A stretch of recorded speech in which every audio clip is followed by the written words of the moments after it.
Pitre. And it's SkyOp LLC? That's correct. Okay. Or skyop.com. Okay, you called this, and let me get a look at it here. We're going to back up a little bit so we can see what the heck we're talking about.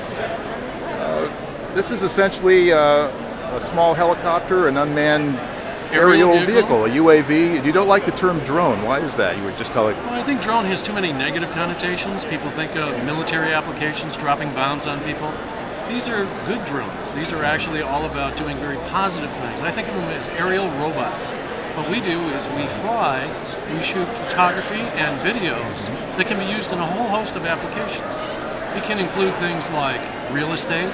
It could include things like insurance, fire adjusting, bridge inspections, inspecting the windmills down in Cohocton, things like that. So it has a real wide range of applications. I notice the camera is mounted in front. It looks like it can swing essentially 360 degrees around, up, down, and basically get what you need to zoom in and look at without having to put somebody up on a harness to get underneath. That's exactly correct, yes. We can go up hundreds of feet into the air, we can shoot straight down, we can spin around, we can get it at every angle. It has a 17:1 zoom on it, so we can get things far away and bring it right up close.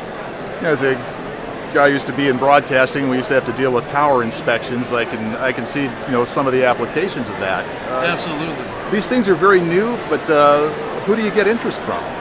Well, I mean, without giving too much stuff away. Yeah, well, we're just beginning to get interest because people are just barely beginning to understand what the capabilities are. Matter of fact, much of what we're doing today is educating people to what the potential is for their business. What kind of a market do you think this could be? I think it's a huge marketplace. In fact, I think that here's an example of some of the applications that we're initially looking at, and that's a list that I had to pare down to fit on a piece of paper. So what we see is that there's a whole host of applications, and we're trying to understand where the real needs are. And then we're also trying to understand how you would provide other things to it. Let me give you an example. We think that there's a whole host of applications in the software area that will support these applications. An example would be today, if you wanted to go up on the roof of this building, it is against OSHA regulations to go up and do a roof inspection. So if you wanted to be a commercial roofer and wanted to actually provide a roofing estimate, you would take our flight system, go up, shoot photographs, come back, stitch those photos together in software, and then measure the roof and create an estimate afterwards in software. That's one application, but we believe in these markets there's many applications that haven't even been invented yet, and that's what we're interested in. Now, this is a kind of small-scale application, but the FAA is working on kind of trying to come up with guidelines for governing UAVs in domestic use. Does that concern you, and how do you think that might affect you? I think it does affect us. I think that the actual FAA is reported to maybe be able to come up with some guidelines by 2015. That's still a couple of years out. And in fact, we feel that they've taken on too big a bite, if you will. Today, the FAA covers everything from toys that you could buy at Spencer Gifts all the way up to Predator drones, and they make no distinction about things in between.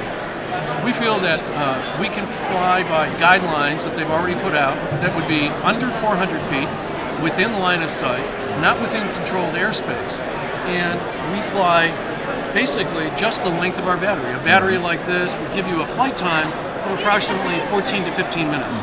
So you're not going to fly to Pakistan, for example, with this device. So this is essentially, the radio-controlled airplane guys that fly, realistic aircraft, pretty much the same rules. It would be. In fact, one of the things that we're doing is we're looking for pilots that will work with us. And so that's something that people could contact us about.